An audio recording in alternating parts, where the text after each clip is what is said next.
I decided to show small features we have in last versions of 1C platform, not in 1C Drive, not in SSL, in platform, because as I see in chat, again, join 1C community in Telegram, that maybe somebody doesn't know about new functionality. And also I personally always face with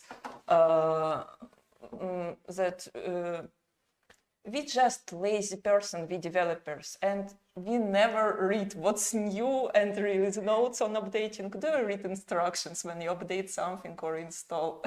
Vasily? Oh, every time.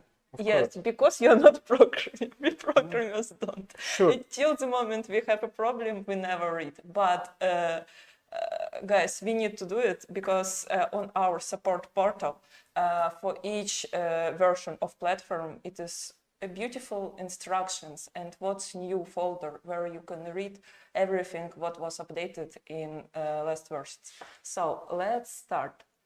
I will share my screen. Not to be boring, I prepared a small data processor to demonstrate you new functionality. This time we will talk about functionality you can see on tabs. Let's start with dynamic list updates. This question was covered recently in 1C community. Dynamic list, it is very popular functionality, which allows us to just with simple, we can see how to, we can see that just with one simple query to database, we can have the whole list of columns. For example, we want to work with list order, and we can just have all the necessary data. And here in our product, we also have this problem. But sometimes we deal with more complicated cases. For example, we want to have column which cannot be get just with one query.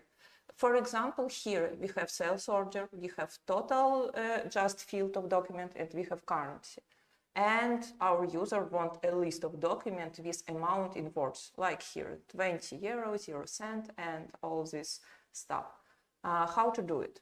On previous version, the only way to implement it or to change dynamic list into tabular section or to show simple dynamic list and to program this action and to go inside this simple cycle through all rows which are shown to user, and after it to write code and refill column we have.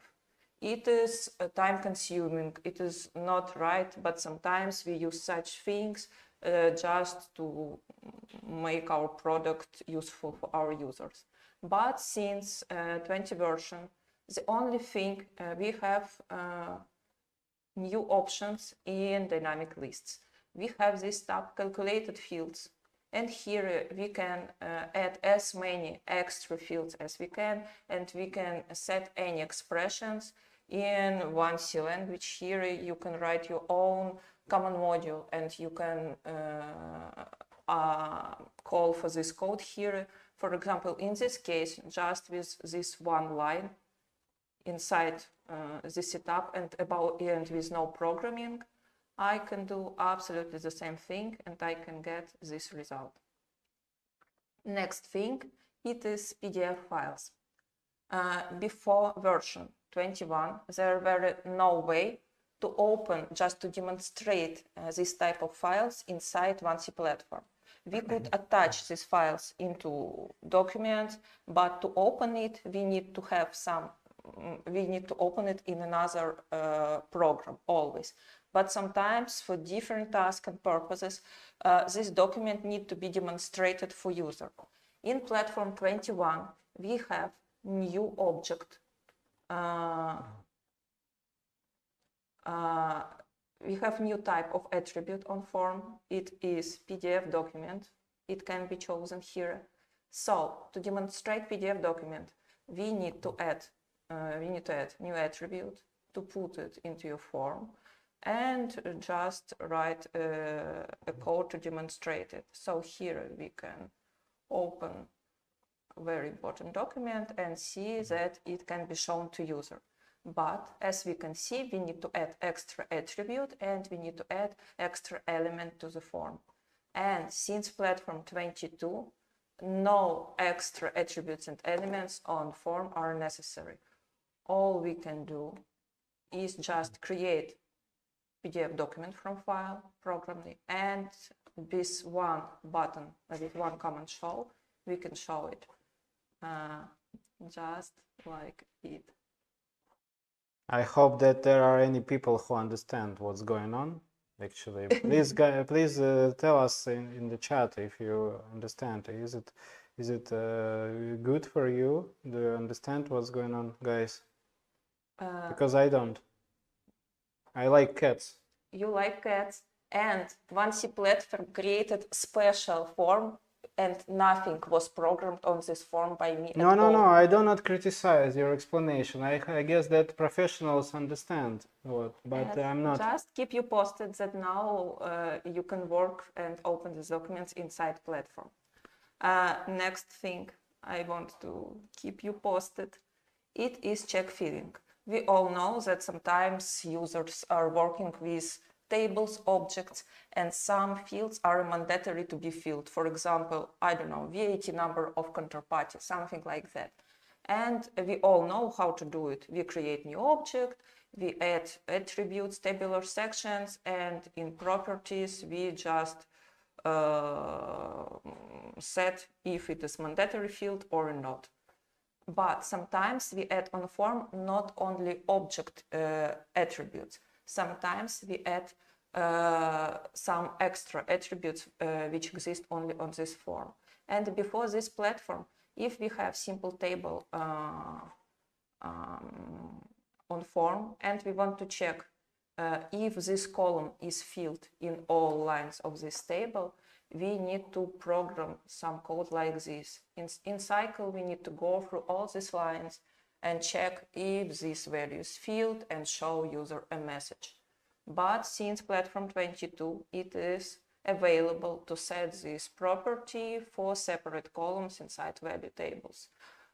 Small thing, but it makes much easier. It makes our work much easier. So just with platform method check filling, we can check that, for example, okay, we can fill all columns and not fill column 2. With alt method it works, but as we know, we go manually through all lines in this table. And new method, just with one platform method, also does absolutely the same result. Keep you informed. And the last thing, and the most expected, in my opinion, from one C developer, it is availability to work with unique identifier inside queries. Why it is important? Because it is super feature to work with exchanges between infobases. Because we all deal with such tasks, and here I will give just one small example of maybe usage of this functionality. For example, you want to exchange sales orders with some, I don't know, website, extra database, something else, and you want to send this sales order somewhere to work, to do something with that and return a result and to change your object in your database. Classical example. So first thing first, you need to choose key fields which will be unique to understand which sales order was changed in your base. What it can be? It can be number, but we know that number can be the same for documents inside different companies or different dates. So date plus number looks okay, but we know that it can be changed by user while working with the document. So of course, the best way to send to keep information about link we are changing, it is to keep unique identifier of this link. So let's send to external base some information. What we can do? Here is a simple example. In previous versions of platform, if we want to send information about sales orders and their unique identifier, we would write, it is simplified code, of course, something like that.